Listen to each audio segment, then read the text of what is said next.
Factorización. En términos simples, significa descomponer en factores. Es decir, cuando se factoriza, se descomponen los factores que intervienen en un producto o que como resultado de la multiplicación de ellos se obtiene un producto. Es por eso que como factor se conoce a cada uno de los elementos que participan en una multiplicación. Entonces, cuando se multiplican dos elementos, se obtiene el producto de ellos y cada uno de ellos es el factor del producto.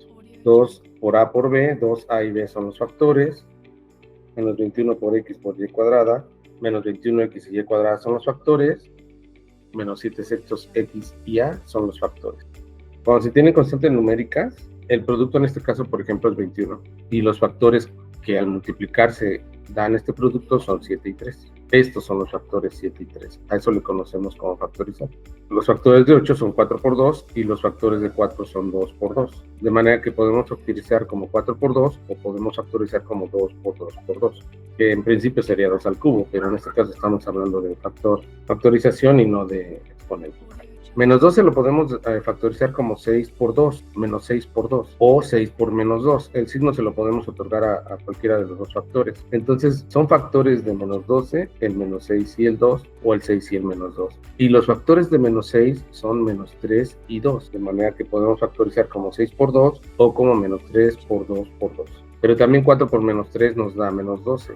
De manera que 4 y menos 3 también son factores de menos 12. Y el 4 se puede factorizar en 2 por 2. Entonces 2 y 2 son factores de 4. Nos queda 2 por 2 menos 3. Cualquiera de las dos formas es posible factorizar el menos 12. En el caso del 7, solamente queda 7 por 1 y 13 igual 13 por 1. No hay otros dos factores enteros que nos den como resultado 7 y como resultado 13.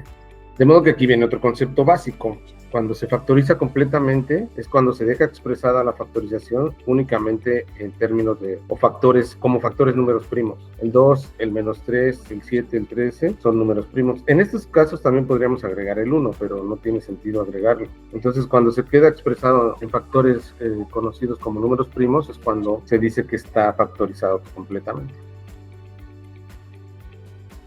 Bueno, aquí sí podemos utilizar las reglas de los exponentes. Ya vimos que el 21 sus factores son 7 por 3 y x cuadrada es x por x.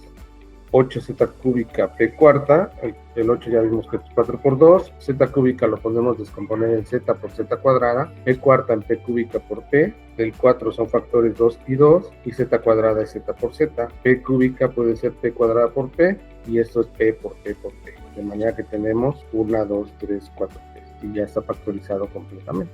Mismo caso aquí, menos 12, ya vimos que es menos 6 por 2, m quinta puede ser como m cúbica por m cuadrada, del menos 6 son factores el menos 3 y el 2, m cúbica se puede descomponer como m cuadrada por m y m cuadrada es m por m.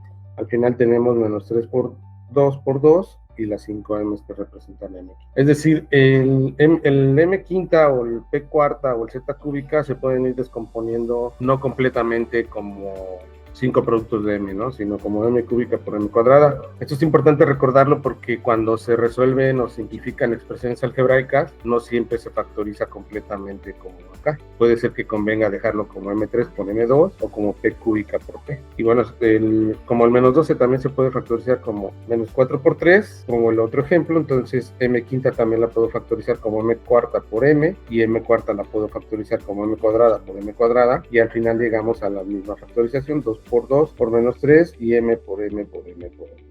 De manera entonces que cuando se factoriza se descomponen factores como ya se definió y se puede ir descomponiendo en diferentes factores para obtener el mismo producto como ya se vio en estos. Esto es factorizar. De esta manera se entiende el concepto de factorización y con base en el concepto se pueden realizar factorizaciones de manera muy simple.